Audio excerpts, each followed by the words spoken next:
Anthropological Theory by John McGee, Richard L. Worms. Part 2, The Culture Theory in the Early 20th Century. Within academia, Mead's work, as well as Benedict's, also faced criticism. Benedict was critiqued for ignoring aspects of culture that did not fit her cultural configuration model, such as the incident of alcoholism among the Pueblo Indians and the calculating self-control practiced by the Coatlicue. In 1983, 5 years after Mead's death, Australian anthropologist Derek Freeman, 1916 to 2001, ignited a controversy with the publication of Margaret Mead and Samoa, The Making and Unmaking of Anthropological Myth, in which he claimed that Mead's coming of age in Samoa was factually incorrect. Freeman charged that Mead's informants, embarrassed by her questions about intimate matters, deceived her with wild tales of sexual abandon. Debate over Freeman's assertion was a major issue in anthropology in the 1980s and early 1990s and still remains unresolved.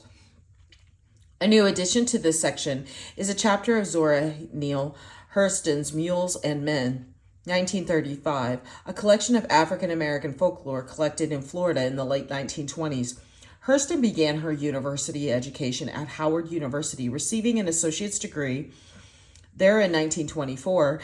In 1927, she moved to Barnard College, graduating with a bachelor's degree in 1928.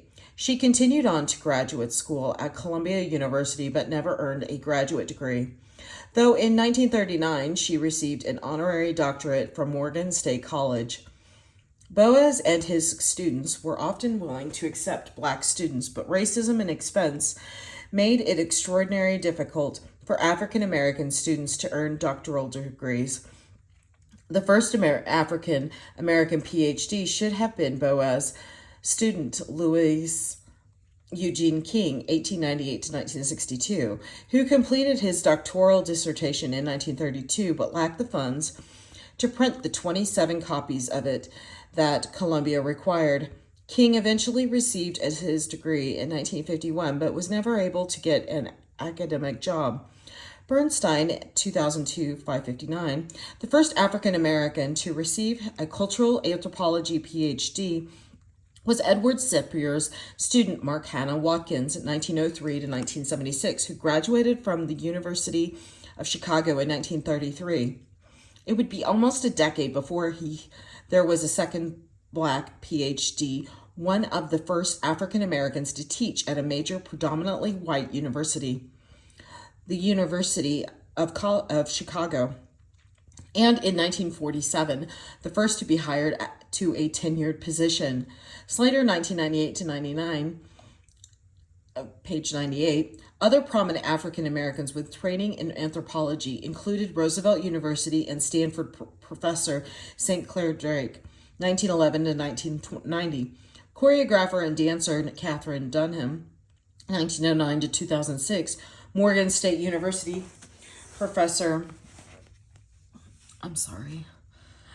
choreographer and dancer Katherine Dunham, 1909 to 2006. Morgan State University professor Irene Diggs, 1906 to 1998.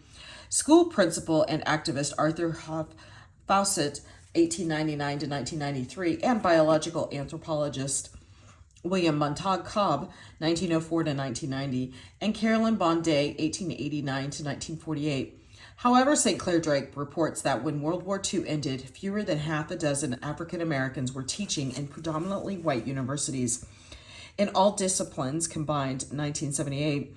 In these circumstances, it is unsurprising that Hurston never found a career in either museum or university. Although Hurston was not as well known as to the anthropologists of her era as others we have mentioned in this section, her work has had a profound influence in contemporary anthropology and literature. Hurston began working with Boas in the mid-1920s while a student at Barnard College. Boas was an outspoken advocate for equal rights and actively sought students from different ethnic and racial backgrounds. However, he also believed that such students could be perfect insider cultural observers. Simone, 2014, Boas, and many of his students understood themselves to be documenting disappearing cultures. What today is termed salvage ethnography. Consequently, in Boas's view, a student like Hurston could work in African American communities and record the last remnants of a disappearing African culture. Hurston shared this view and was deeply committed to recording African American folklore. In her article, Hi John D. Conqueror, Hurston wrote, "Maybe now we used to be black, African folks can be of some help to our brothers and sisters who have always been white. You will take another look at us and say that we are still black, and ethnologically speaking, you will be right, but nationally and culturally, we are as white as the next one." In 1926, Hurston began her work on African American folklore in Harlem, where she became friends with black writers such as Langston Hughes, Alan Locke, and Wallace Thurman. In 1927, Hurston moved to Florida to begin collecting the African American folklore that would form the basis for much of her later writing. This work was followed by time collecting folk tales in New Orleans. Hurston also studied healing rituals in Jamaica and Haiti. Her first novel, Jonah's Gourd Vine, was a fictionalized account of her own childhood, published in 1934. This was soon followed by her collection of Florida folk tales, Mules and Men, published 1 year later in 1937. She published her best-known novel, Their Eyes Were Watching God. Widely criticized when first published, Their Eyes is now considered Hurston's best novel, and contemporary authors such as Alice Walker and Toni Morrison were deeply influenced by it. Their Eyes Were Watching God was followed in 1938 by Tell My Horse, Voodoo and Life in Haiti and Jamaica, which was based on her research there. She ended this decade publishing a third novel, Moses, Man of the Mountain, in 1939. For the research on which Mules and Men is based, Hurston relied on funding from wealthy white patrons, in particular Charlotte Osgood Mason, whose support was based on the condition that Hurston could not publish her research.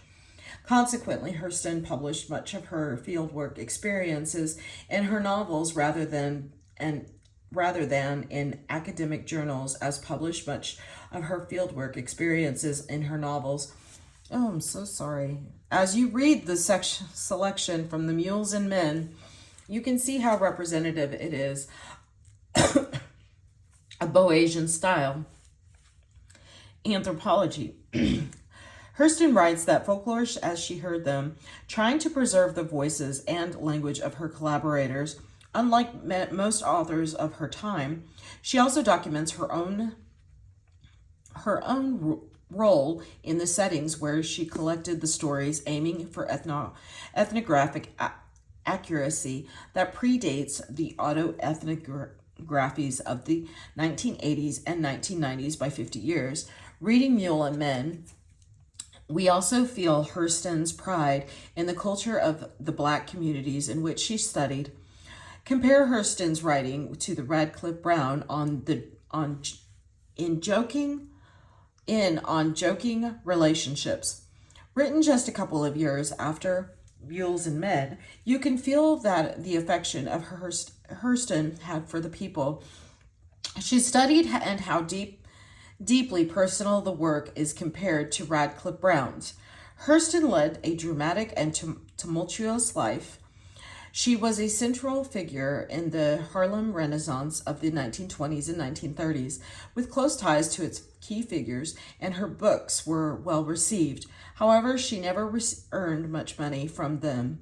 Additionally, she was politically conservative, opposing both Roosevelt's New Deal and the Supreme Court's Brown versus Board of Education decision. These positions alienated her from many in the African American community.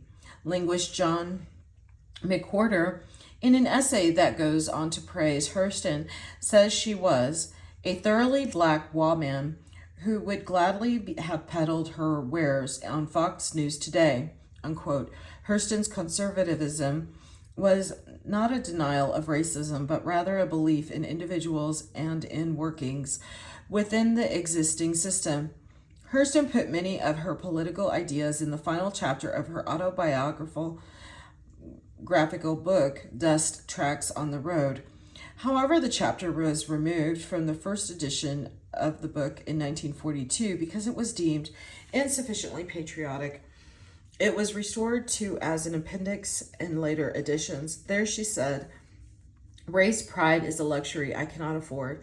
I do glory when a Negro does something fine. I gloat because he or she has done a fine thing, but not because he was a Negro. That it is incidental and accidental. I know that I cannot accept responsibility for 13 million people. Every tub must sit on its own bottomless regardless. Race has never done anything. What seems race achievement is the work of individuals. The right race did not go into a laboratory and invent incandescent light. That was Edison. The Jews did not work out relativity. That was Einstein. The Negroes did not find out the inner secrets of peanuts and sweet potatoes, nor the secret of the development of the eggs. That was Carver and Just. If you are under the impression that every white man is an Edison, just look around a bit." 1948, page 249. In 1948, Hurston was accused of sexually molesting a 10-year-old boy. Although she proved she was in Honduras at the time of the crime and was acquitted, and when the boy admitted he had fabricated his story, the charges were widely published in the tabloids of the day, and Hurston was personally devastated. During the last years of her life, Hurston returned to Florida and worked as a freelance writer, but she struggled to support herself. She took work where she could find it, such as substitute teaching and working as a maid. In 1956, Hurston lost her home, and in 1958, she suffered a stroke and was forced to enter the St. Lucie County Welfare Home. Hurston died in January 1960 and was buried in Fort Pierce, Florida, in an unmarked grave. A week after her death, most of her possessions were burned. Luckily, Patrick Duval, St. Lucie County deputy, rescued her manuscripts and personal papers from the fire. In 1973, the author Alice Walker erected a marker in Hurston's memory near her burial site. In recent years, Hurston has been awarded numerous posthumous honors, including induction into the National Women's Hall of Fame in 1994, the American Library Association's Zora Neale Hurston Award, established in 2008, and in 2010, induction into the New York Writers Hall of Fame. Language was a key interest for Boas. Among Boas's students, Sapir was the most involved in language study. Sapir and Worf, his student, developed methods of linguistic analysis that were consistent with the Boasian views of culture. Their key ideas of linguistic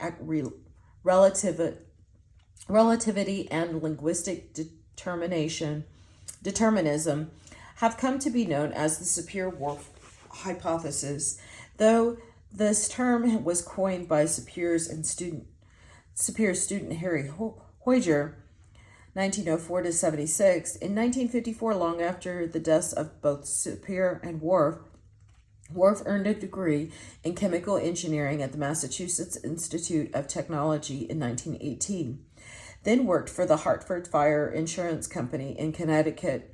He pursued his interests in language primarily as a hobby. Although Worf received several offers of professorships, he refused them, claiming that his work with the institution or with the insurance company provided him with the greater freedom and more money than an academic position could. In 1931, Worf began to study linguistics at Yale University with Edward Sapir, a student of Boas and one of the leading linguists of the period. Worf's main area of interest was Mayan and Aztec iconography. However, he is most remembered for his work on the Hopi language and for his ideas about the relationship of language to culture and thought. The Sapir-Whorf hypothesis contains two basic elements: linguistic determinism and linguistic relativity. It first deals with the manner in which the structure of a language affects cognition. Linguistic determinists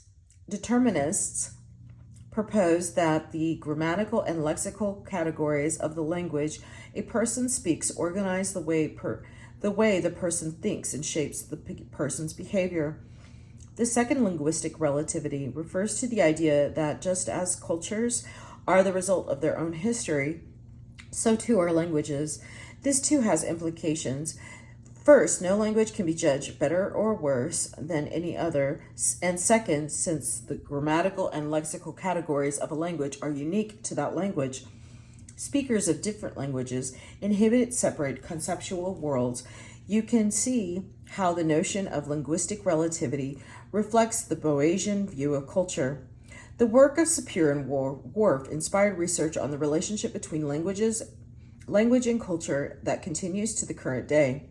Anthropologists and psychologists sought to test the notion of linguistic determinism. The concept of linguistic relativity was instrumental in the development of the ethnocentric and cognitive anthropology schools.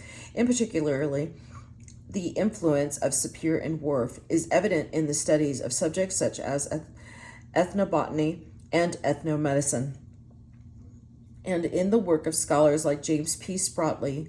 Whorf's The Relation of Habitual Thought and Behavior to Language is one of his best-known statements of his understanding of language. It includes many examples derived from his investigative work for the Hartford Insurance Company and his study of the Hopi language. In most European universities, archaeology and linguistics are separate departments from social anthropology, and biological anthropology is typically a part of biology.